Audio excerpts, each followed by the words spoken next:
Hello and welcome to the Flatsome eCommerce WordPress theme tutorial. I'm your host, Piotr Krzyzek, and this is session 1, how to get started with Flatsome. Hope you're excited because I am, and here we have a basic WordPress blog right in front of us. There's almost nothing on it except the basic stuff that comes with WordPress.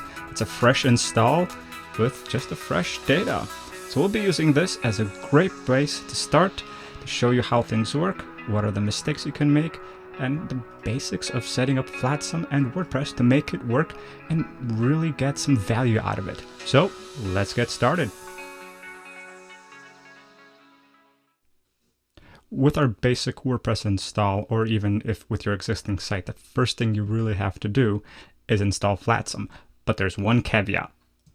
When we go to our WordPress backend, we'll have the theme's basic layout thing, but we do have to install Flatsome. What you should note though is that Flatsome comes in two main parts. It comes in the Flatsome core theme and the Flatsome child. The child theme is what you should always be working on. A child theme is, in essence, a wrapper around the main theme. It allows you to edit, play, and change any aspect of the theme that you'd want without touching the core theme files, code, and things like that. This is important because if the core theme updates, for example, this is currently version 2.1, if they released version 2.2, all you would have to do is replace version 2.1 with version 2.2, and your changes and edits and custom design on top of Flatsome won't be touched at all.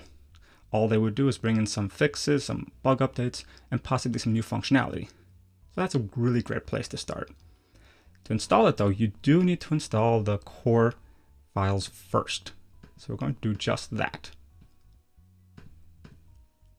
Installing, thankfully, is very easy, but do not activate it yet. You have to install both the core files and the child theme first.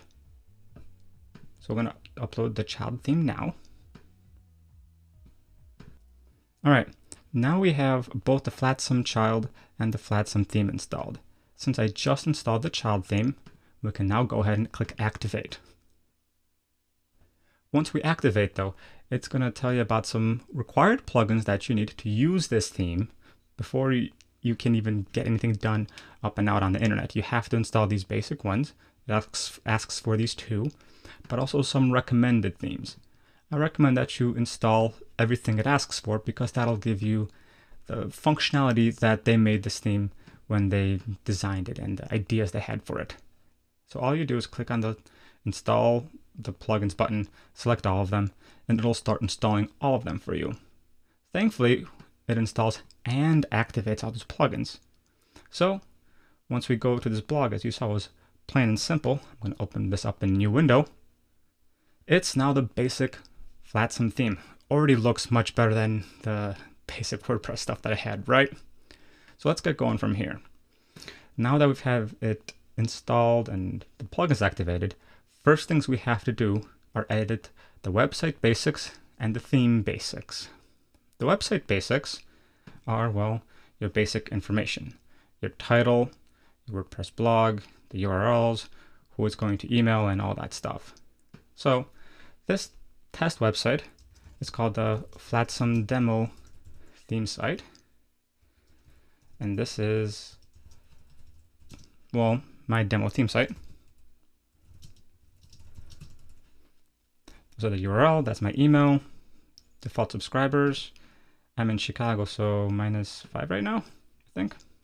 And the date format that I want, PM, week starts on Sunday in my opinion. We click save. Before we touch WooCommerce, because I know you guys see this kicking and screaming up here, before we do that, we want to change the permalinks. Permalinks are stuff like this. Instead of saying something like page 1, 2, 3, 4, 5, or page 55, 42, 72, anything like that, like it has here, we want something that's SEO happy, friendly, and also rather easy to read.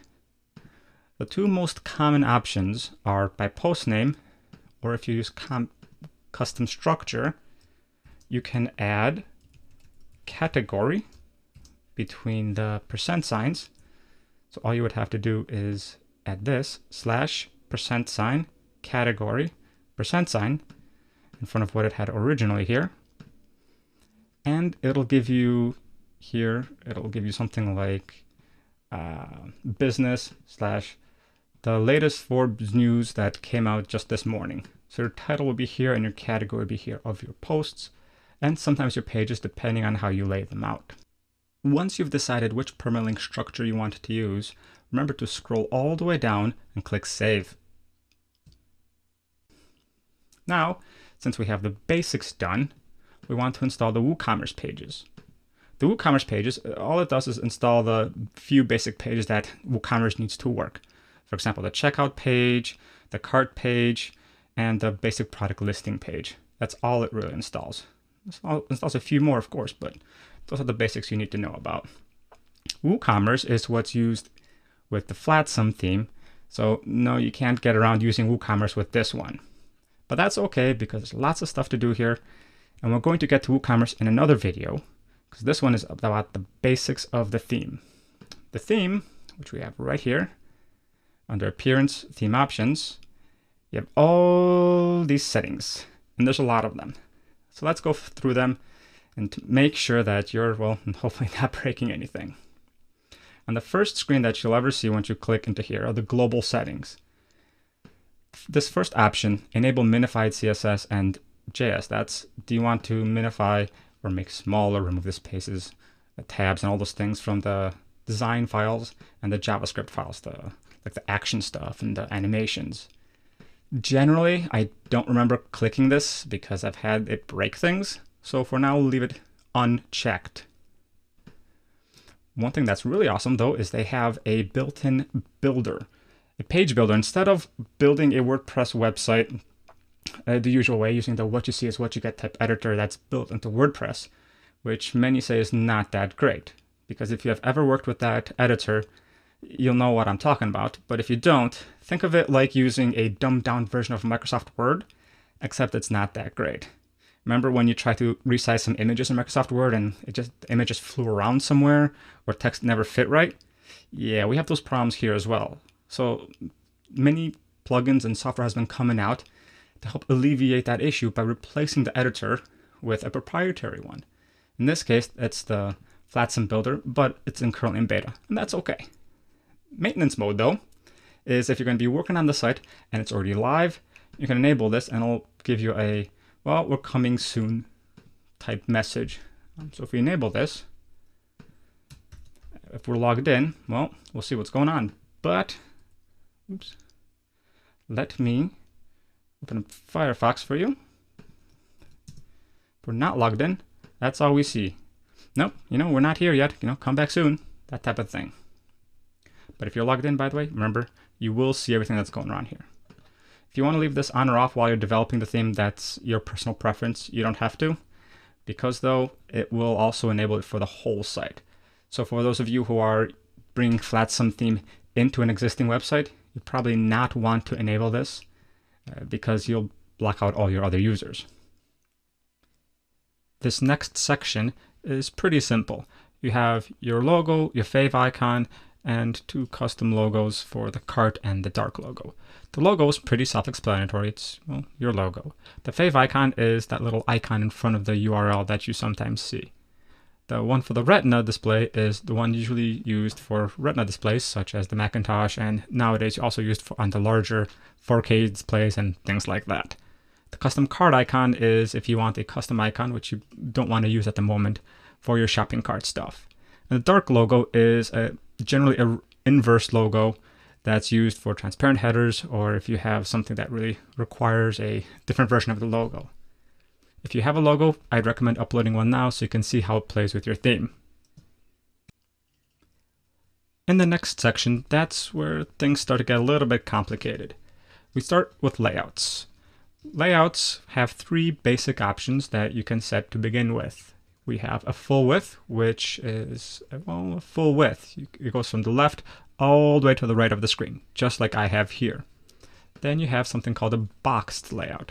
A boxed layout is where you'll have the background on the left and on the right side, kind of boxing in your content in the middle. The framed layout is something that isn't used too much on most larger sites. It's usually only used on some sales pages or on smaller sites. It is the framed layout. The framed layout is where you'd have a background or a border all around the content, no matter what. With the Flatsome theme, though, we also can set a subtle shadow around the content. This will add a shadow, not on the text per se, but on the boxes, on the little widgets that you have in your content, on the sidebars, on the menus, under the title bars, and under the pictures. That's where the shadows will be. And they'll be very subtle, nice little shadows to help give you a bit of an accent. Some people don't want that. If you're going, for example, for a material design, you wouldn't want that. Some people do. It depends on your personal preference and on your branding. Here you can set your body color. The body color is the background color for most of your website. The default background color is an off-white type color. As you can see here, this is an almost pure white, but not exactly. That's the default one. In code, it's EEE. Well, hex, EEE, that's what that is. If you want to change this color to maybe pure white, then you can set that here using this little interactive tool. Pure white would be all Fs. This is all in hexadecimals. Or if you want a different color, you can pick anything you want there. I'm actually going to leave it on the default colors. The background image is if you want to use a whole image or so for the whole background. It can be one image if you're maybe making a more creative, visually photography type site thing, or you can even use a texture. Textures, though, aren't used as much in modern websites anymore because the general way to go is to be clean, minimalistic, and simple. You can, though, add a very subtle texture. That's sometimes okay, but it is very dependent on your brand. For most brands, I would highly recommend against it. But if you wanted to add a big image or even a texture, this is where you would do so. If you are adding a texture, though, you set how you want the texture to be set. You want it to be tiled. That would be here under body background repeat. How do you want it to be repeated? If it's tiled, then it'll be tiled all the way across and you'll have a nice textured background from left to right. But if you have full size, that's when where one image is going to be on the whole background. Right below that is where you set whether you're going to have generally light content or dark content. And I don't mean the mood. I mean the actual colors of the content. If you want your website to be a generally darker themed website, kind of like the WordPress backend is here, it's kind of all dark and moody here, then you would select the dark color content. I'm actually going to go with the light color content because that's also the general wave of e-commerce websites and modern websites. Darker is usually reserved for a few niche products. Most of you won't need that or want that. If you're going for the corporate feel, new age, modern, you want to go with a light content theme. Now, the last option here is content background color. The content background color, as opposed to the body background color, would be the background for the content. As in, this is the content here. If we wanted the color to not be white here, for example, and want it to be a light green or a light blue, that would change as opposed to this background. This background all the way on the left here, on the right, behind everything, that would be the body, the general background. But the content background would be the stuff here in the middle, where the title, the menu bars, and the sidebar, and other things like that. And now let's talk about the header. The header is everything on top of the website, such as the logo, the menu, the secondary menu, and this nice flat blue area up top, which is considered a secondary menu. All of that, at least its style, is controlled here in the header admin area. Now, the question here is, do you want to configure all this stuff yourself? the itty bitty pieces, or do you want to use some very handy presets? Flatsome and their developers in their great thinking have created some great presets for you that you can just click on and select the general style you want to work with. Many of these styles that they have pre-made, so all you have to do is click on it and that general style will be ready for you to customize. Most of these styles are what's used currently in the world and probably something you'll want to use yourself. In our example here, let's use the header style that has a black bar up top and a red bar on the bottom. This will separate the not as forward nor as user-centric links up top, the about us, blah, contact us, and save the things we want them to really click on, such as our shop pages, down below. To activate this preset, we simply click on it. It'll give us a, hey, are you sure you want to import this? Click OK. It'll tell us the options are updated, and it will refresh the page. And as we scroll down, we can see that's already set the top background color to be black and red. And so if we refresh the main page, you can see it'll look something like this. We have the black bar up top and the red. If your theme colors and your brand colors are different, feel free to change these. To change those specific colors, the top bar background color is set here. The main navigation color is set here. I personally don't like red, so I'm going to pick a kind of darker but flat blue. And this color seems good. And for the top, probably let's go with lighter blue. Perfect. Let's scroll all the way up, save changes, and refresh this page. Great. It's already looking a bit more professional, and we can work from here. The options that you can configure for the header are numerous. The two biggest ones you'll want to start with, if you do want to configure this thing for your own purposes and not use a preset or even modify a preset, would be the header height and the logo container width. The logo container width is how wide the logo is actually going to be in your header. The height, the header height, which is this header stuff, is also going to be the height of the logo because the logo fits into the header. You can change the logo position to be either in the left or the center. Rarely will you find a design that has a logo on the right. And if you do want it on the right, in this particular use case, you'd have to code it in. So generally, probably leave it on the left. And if you have a design or that works with it in the center, you can change it here. The search position is where the search bar is going to be. In this case, we have it set to left, so it's kind of here on the left side. And the main navigation, which is this stuff, which we haven't configured yet, is also on the left side, though it could be centered or on the right. Now, how big do we want this navigation? In most cases, you'll want it to be quote-unquote normal. If you're creating a more material style, very, very modern website, which is meant to have very little content and be more content entry oriented, then you probably want to go with medium. Large, that's questionable. You have to play around with that. For the most part, you'll probably want to stay with normal because, as you can see, this is normal and it's a pretty good size already. These two parts are very much so based on how you want to run your business. Most people who run a small website don't want login links. If you're running a bigger e-commerce site or a membership site, you will want to show the My Account links. That makes it easy for people to be able to log in and to use your services. So you really do want to show them the login buttons and links. Now the question is, do you want to show them the mini cart?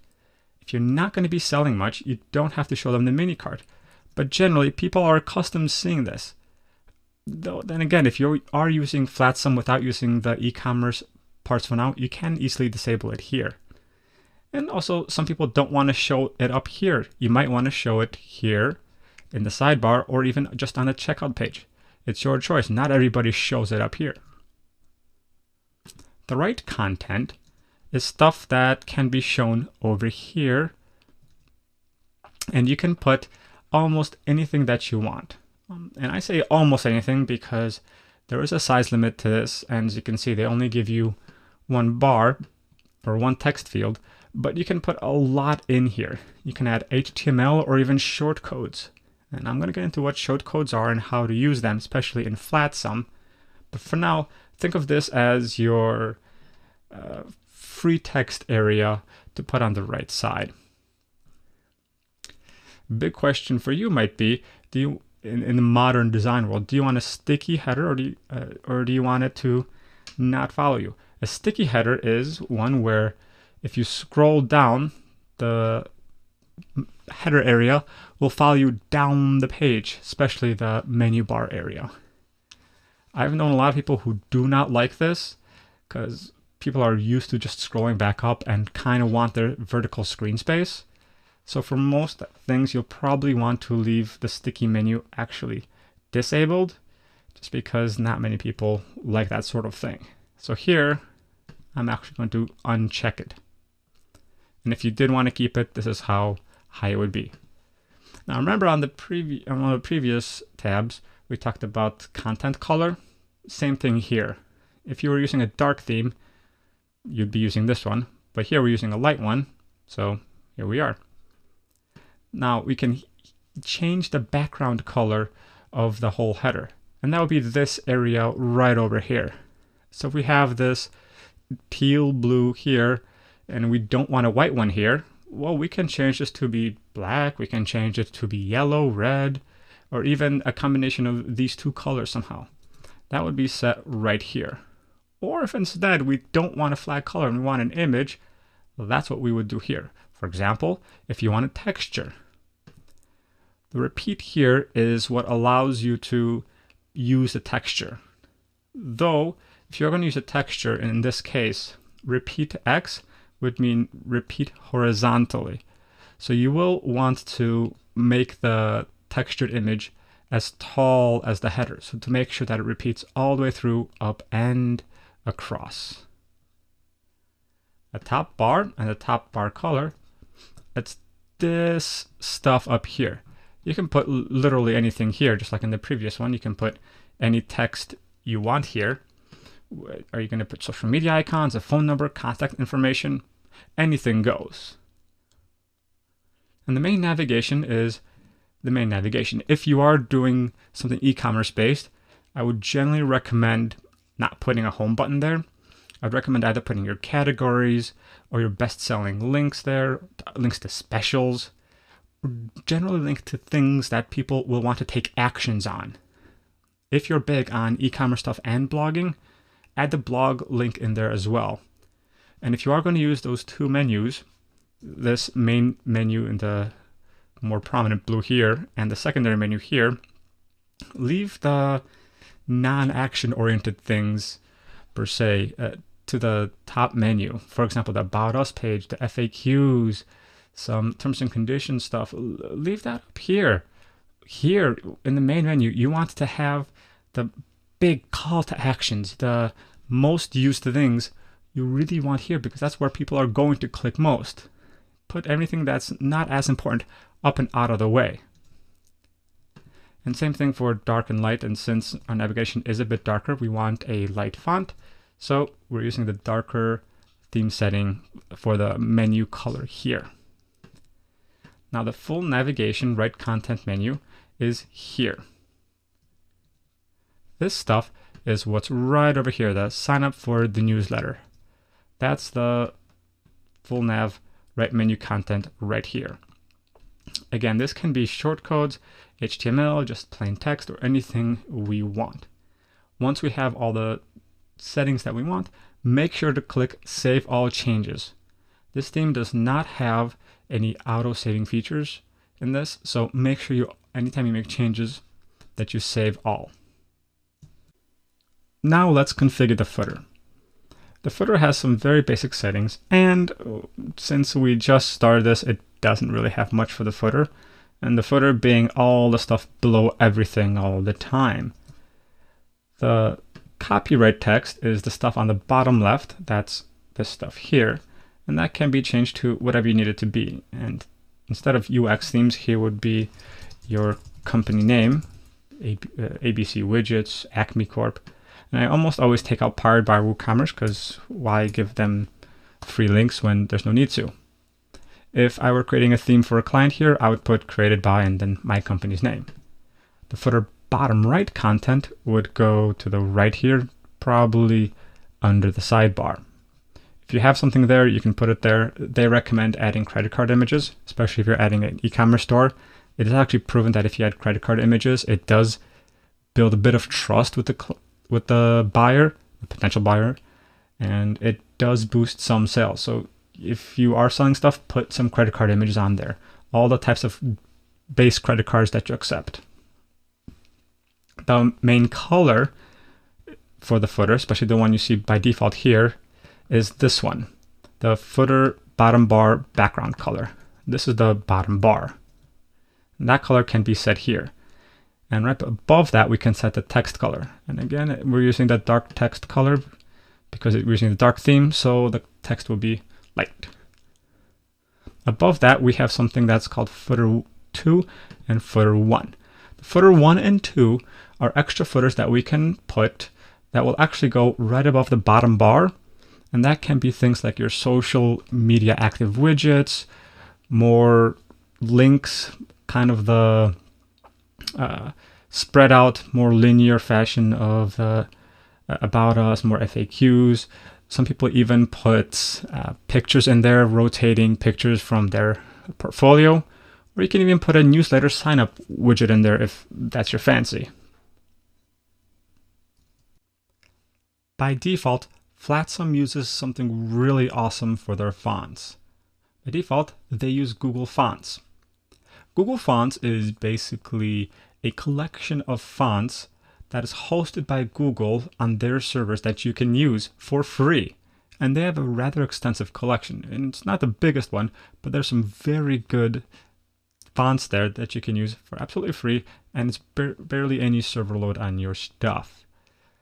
Since by default it is used, we want to keep this disabled because we want to keep Google Fonts enabled. So ignore this thing. Header fonts, that would be your H1 and H2 tags. That's stuff like this. You know, your titles, your headers, stuff like this, and stuff like that. Those are your H1s, your H2s type things.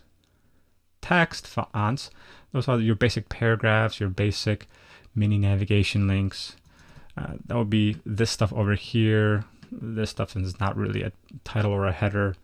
Your basic content is going to be this text font here. The headers, this font. Main navigation, as opposed to sub navigation as it says here, would be the main links that show up here. You can have different fonts for those, though from experience, best to limit the different types of fonts that you use. Unless you have a very specific, very graphic-y design, keep the font generally the same throughout the whole website. On the bottom here, this stuff here, if you don't know fonts, don't worry about it. Just keep it on Latin, which is what English is generally based on. Lato, by the way, is a standard and very good font. You can change it to one of these other fonts, and if you change it, it'll show you the preview of what that font is. I highly recommend just keeping it on Lato because it's a rather pretty font. It's good, it's modern, and it works rather well. After fonts, we have styles and colors. And then there's a whole bunch of stuff here that can be a little bit confusing.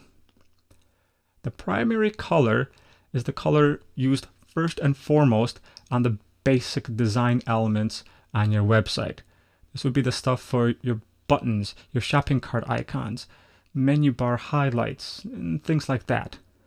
The secondary color are used for more of the action-y based items such as add to cart, click here to review, sales, and things like that. The success color is if there's something going on and you need to be notified it, what color should it be presented in? Such as, hey, congratulations, you've added this item to your cart. Or, hey, thanks for commenting. This is the color that notification area will be. The default link color is the color used for links on your website. Here, we're using just the main color because we haven't really set anything. So it's using the primary color for everything because we didn't set anything. And as you see here, it kind of looks white, but it's not. This blank icon here, that means that there's just no color selected. By default, there's nothing, which then defaults to the primary color. In our case, I think the primary color works out rather well so far. The add to cart and checkout buttons. If you specifically want to change those button colors, as opposed to using the secondary color, which would be used for all general things that aren't used by the primary color, you can change that color here specifically. And same thing for a sale. For example, if you want your sale text to be yellow, which is a good color for sales, for a sale bubble, sales star sticker, or a little ribbon, yellow is a good one. You probably don't want to be using the secondary color because the secondary color will control everything here. So you'll want to set the sales color bubble to be yellow or whatever. The new bubble is for new products. On WooCommerce, if you add a brand new product, you can have it be shown as hey, this is a new product, hey, pay attention. So this is where you change that color. If you don't want it, you can remove it. For now, I'm leaving it alone to see how it all works once we get to building out the product pages. But you can change all of that here. And the review stars, by default, again, they're going to use the primary color here. You can have them be red. Yellow is the standard color. I'm just going to stay with the primary color for now. The button border radius is what radius should the border edges on buttons be. For example, as you can see here, this button is not exactly square. The corners are rounded. That's what this is controlling. Here you can set it to be 3 pixels, which would be something similar to this. 5 pixels and 99 pixels would pretty much make these things round. So you can play with this option to see how round or not round you want buttons to be. The drop-down settings here, the border color, background color, and text color would be for drop-downs like this. Here you can select what border color it's going to be. That would be this around here. The background would be, that would be the background right here. And what color text we want it to be. Now note though, what I change here isn't going to show up on this admin side. This is all going to be stuff here on the front end. So if you change something here, you will have to test it on a drop-down that you have somewhere in here. Navigation does not count as a drop-down menu. That has its own settings up here. If you're going to be using the Flatsome theme for e-commerce using WooCommerce, the next 2 tabs are going to be very important for you. The product page and the category page. The product page is the actual single product that we're going to be looking at. This is once we finally click into Peter's awesome widget number 1. Once we click into that, we're going to see its description, its reviews, what I wrote about the product, and even I can add it to the cart, change quantities, and even options if I want to. This is the single product page, and that's what we get to configure here. The first option we have is the Show Mini Cart dropdown after a product is added. I don't have any products set up yet, as we're just going over the basics. And once we're finally configuring the product pages and category page and the whole shop, that's when I'll be playing around with these settings to show you how it all works. But to briefly describe how this mini cart works, if this were a product page and I added it to the cart, this would pop down a little bit. It says, hey, you've added it to the cart. Here it is, and here's the quantity, and here's the amount of money that you're going to be paying for that. That's what that little mini drop down is. And then it'll disappear after a couple of seconds. The upsell text is if you have product A, but you as the sellers believe that product B is complementary to product A, and you want to say, hey, if you're buying these pants, you should buy this awesome shirt to go with it. Flatsome was by default kind of made for the fashion thing, so they say, complete this look. So if you're upselling, if here are your pants and maybe here are your better pants and a shirt, complete this look with so-and-so shirt or this other product or this better version. Product image zoom is if you enable this and a person mouses over the image of the product once they're on that product page, it'll kind of zoom in automatically once you're just mousing over. Sometimes this is useful. Many fashion outlets use this because people like to see the fabric up close or see different angles for the style. This is kind of useful. For others, like us, generally this is not useful because instead of zooming into the product, we actually have different versions and angles of the product, and we don't want people to really zoom in because there's just no need. One of the biggest questions we get, though, is do we put a sidebar on the products page or not? We generally prefer not to put a sidebar on a products page because then that distracts the person who's on the page browsing at the product from, seeing what's going on.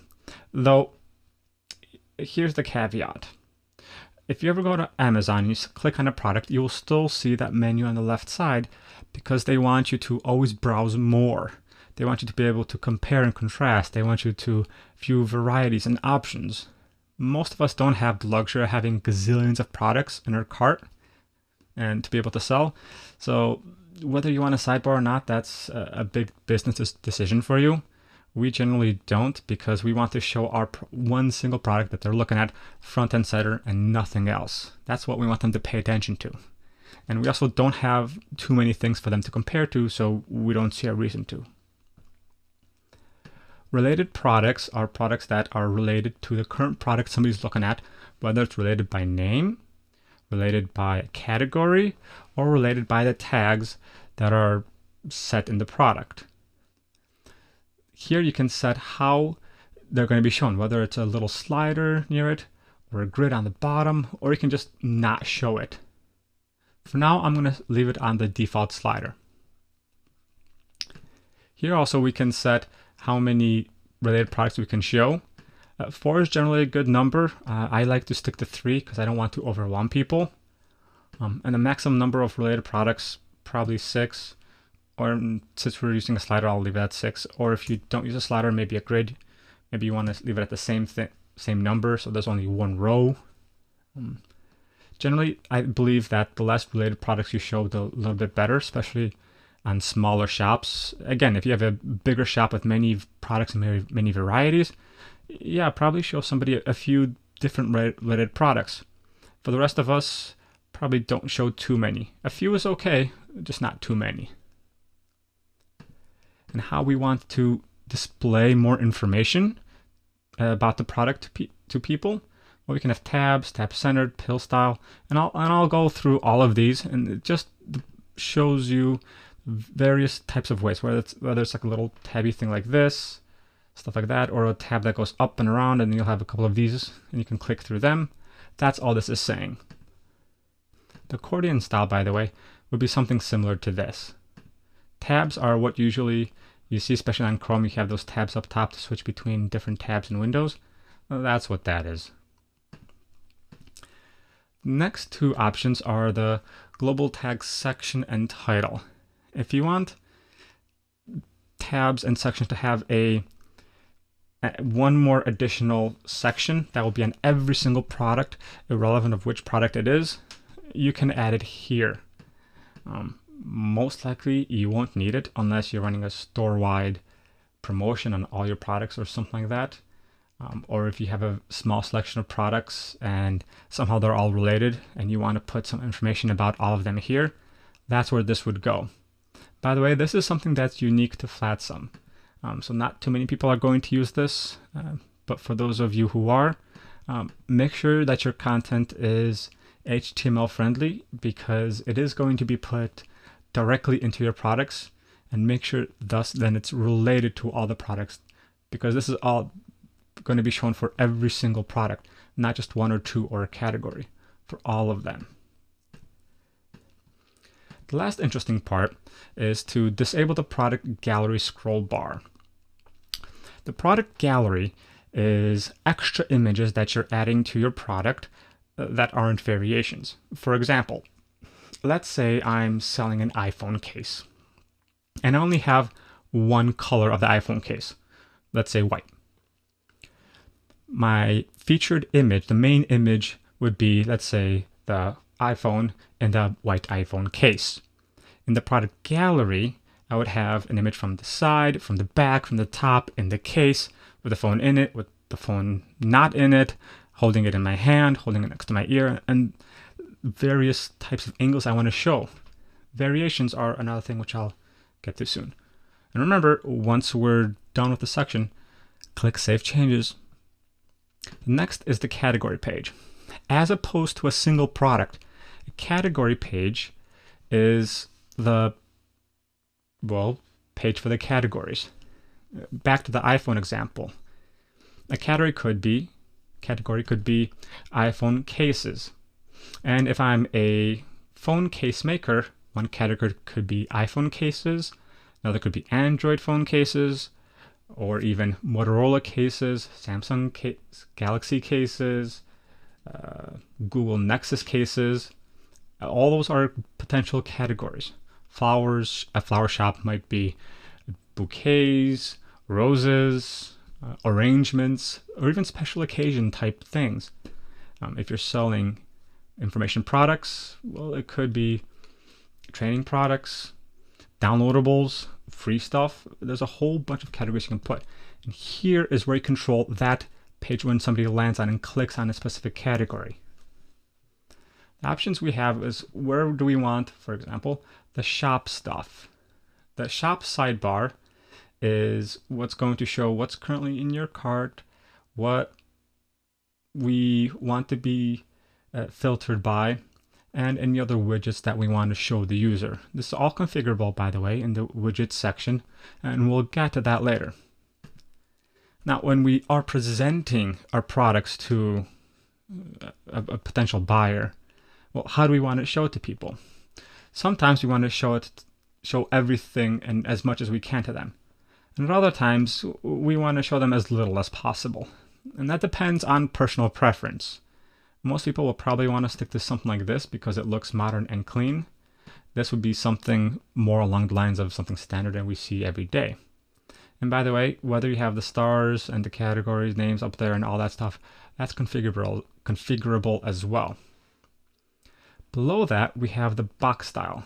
We can have the text badge, we can have text overlay, balance, and normal. Well, that changes on how the box is displayed and whether it's going to be put on top of everything else, whether it's going to bounce in, or if it's going to sit around and do its normal little thing.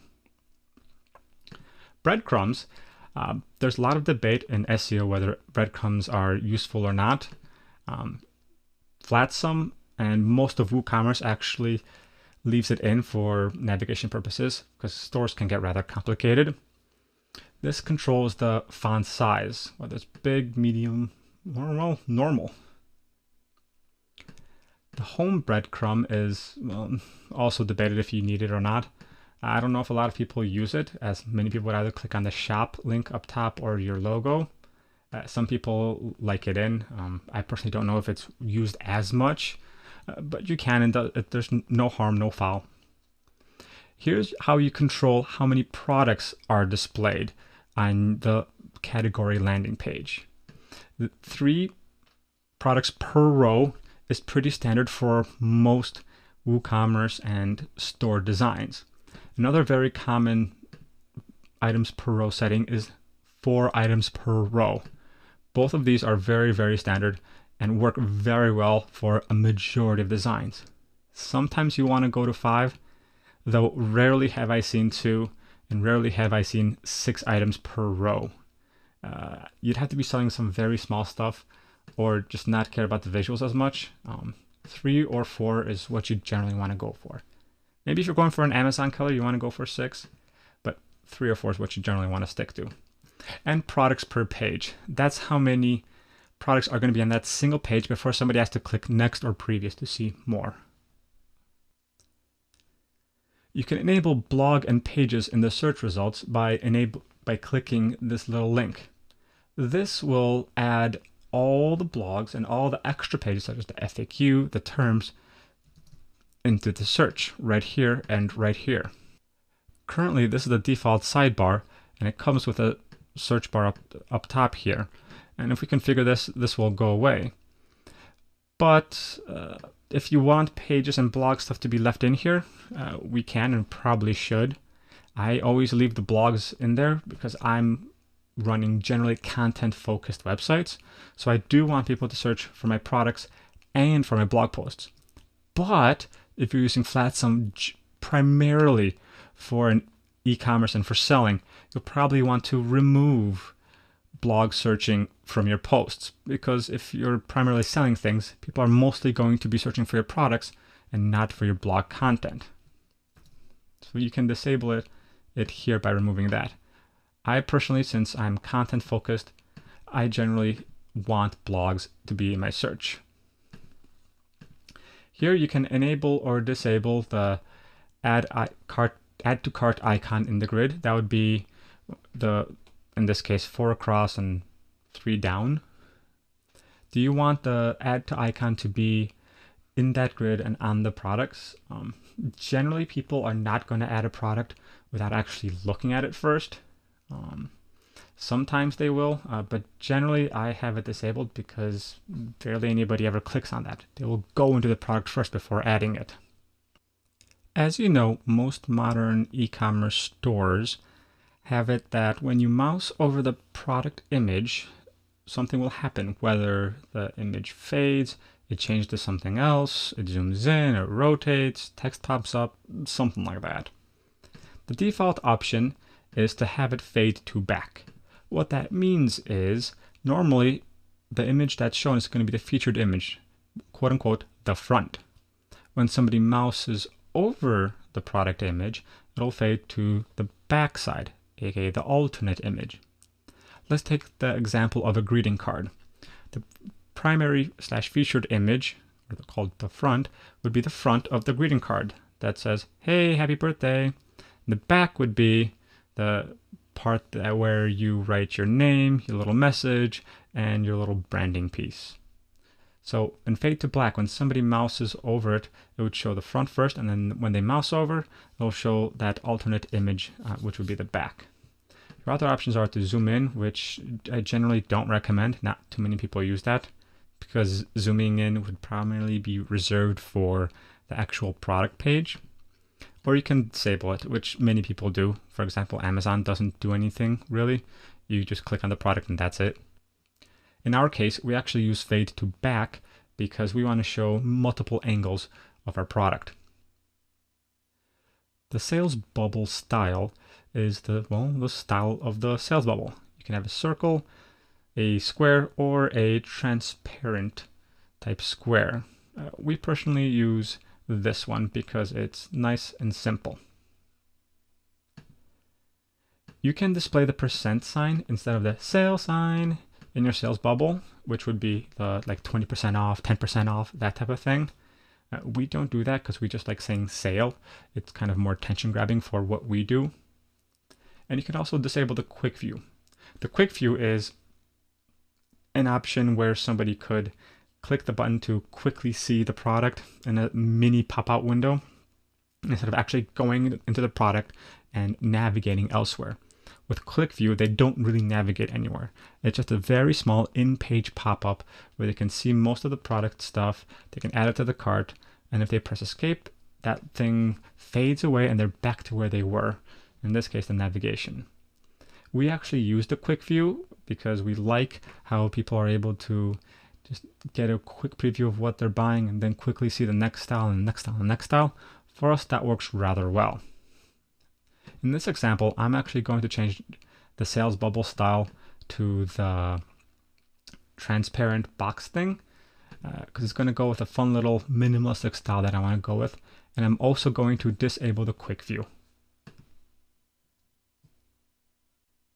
As I mentioned previously, I love writing and I love sharing content. So for me, the blog is very important.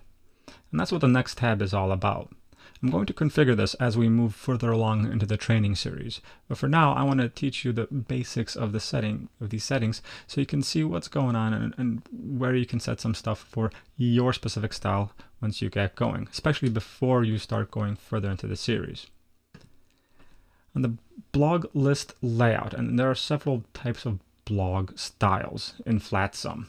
But on the list style, which is just here's first blog, third blog, fourth blog, fifth blog, etc., where do you want the sidebar to be? Generally, you want it to be on the right side. Yes, you can have it on the left side, but generally most people don't. Not for the blog. Store stuff, it's sometimes okay. For the blog, stick to the right side and you'll be very safe there, and you'll be working with the modern styles and things that people are generally used to. Now, what style do you want your blog to be in? For most things, leave it in normal. If you're not big on blogging and just kind of want a list of content, probably set it to list, because normal will show you the featured image and some content and preview, and an ability to click and more information about that blog post. And the list will just show you just a list of stuff, a list of your blog posts. Most people don't want that because it's not too friendly to read, but there are cases for that. And Pinterest style, you'll have those mosaic type images here, up and down and all around. I don't like that. Though, if you are very graphic oriented and most of your posts are images, that could work for you. In most cases, you'll want to stick to normal because normal is what's normal and what most people are normalized to.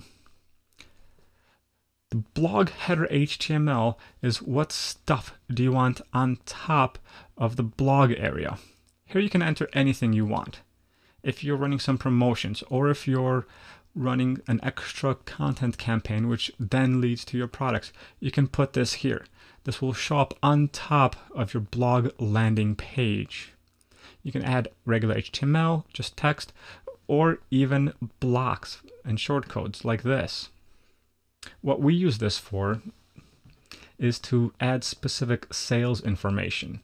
We usually add an image, and we just point that image back to the specific category that we're having a sales on. Below that, we have, well, how do we want a single post, a regular old article blog post, to look like? Well, if you're doing a right sidebar on the blog layout, well, you want the right sidebar on the single post as well. You don't want to be changing up the layout on your visitor. They're going to be very confused if the sidebar's on the right at one point and the left on the next side. So if this was going to be right, set this one to the right. If this is going to be center, this should either be right or center. Don't confuse people. That would be a very bad thing to do. We've learned that one the hard way. The single post header style. Well, if you're, again, big on images, some people really are, then you can have this. A big featured image is going to take that image that you attach to a blog post and set it as a featured image, and it's going to make it huge, blow it up top, all above all that content on every single blog post. It's not going to be the same image because you set the featured image per blog post, but it's going to be that. For most things, leave it as default, because for most things that you're going to be doing, the big image style is not what you want, and you want people to focus on the content, not just on a single image. The author box is a box below the content that shows a little bit of information about the author. This information is actually set in your user information over here. It would be under your profile. If you're creating this website for yourself, you're going to be the administrator and probably the single author. You'll still probably want this because there you can set your featured posts. You can tell people about the latest book you're writing. You can leave a call to action over there to, hey, sign up for my newsletter if you like this article, and things like that. You will want to enable share icons, because then people can easily share things on Facebook, Google+, Twitter, Pinterest, or whatever you need it to be. because then they'll actually have the buttons embedded on that page. It makes it super good for them. Though, here's the caveat. If you're using a separate sharing plugin, such as Dig, you'll want this disabled because you don't want too many buttons confusing people. Why would you, for example, have like 3 share buttons on a page? No, you'll just want 1 per blog post. So if you're not using any other plugins, enable this. If you are going to use other sharing plugins, disable this. Now, the parallax effect, that's the effect where you're scrolling up or down and an image is not scrolling at the same speed. So kind of looks like it's farther away, and sometimes it's a cool effect.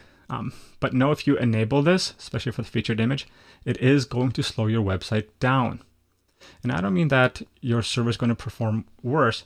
I mean the user experience is going to be slower because then their browser has to perform more actions. And if they're on an older computer or a new computer that's not very powerful, it probably will slow them down. And if you have lots and lots of those parallax effects throughout the page, it's really going to be slow. So for most things, I really recommend leaving parallax turned off.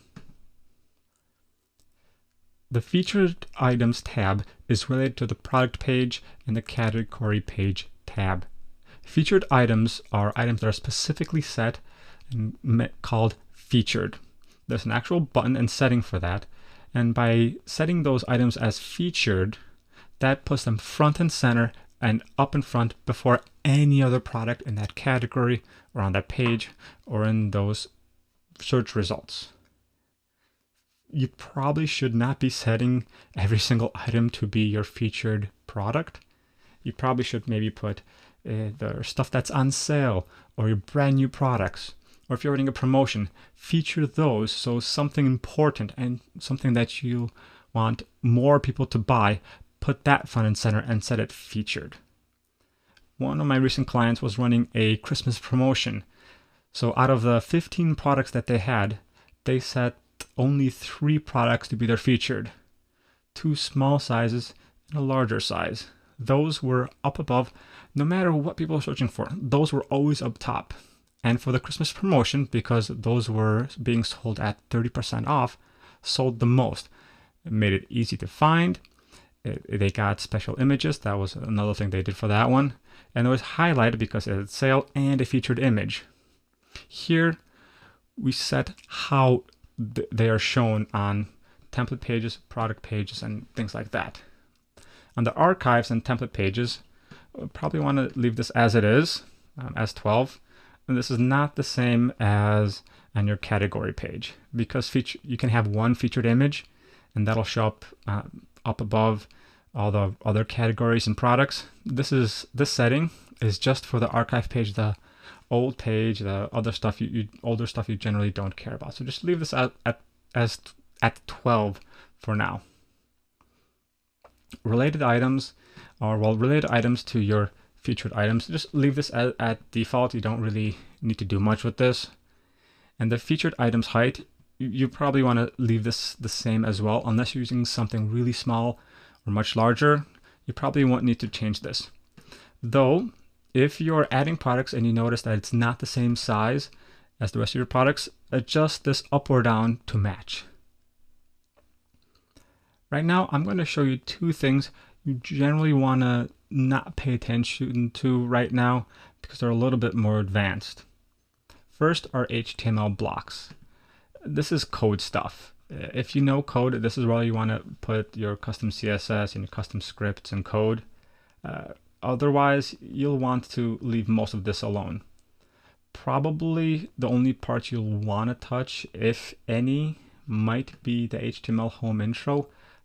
But then again, you have access to editing the home page using some modern regular tools anyway, so you probably don't want to touch anything. And same stuff as here. Once we get going and we make this more and more advanced, yeah, we'll dive into this, except the code part. We'll probably dive into what to add after the cart and after the footer. But for most of you guys, especially if you don't code, you can leave HTML blocks alone. And the backup and import. Most of your hosts have backup options, and maybe if you have a development site and you just want to import those settings into your production site, maybe that's where you want to put this. Other than that, you want to leave the HTML blocks in the backup and import section alone.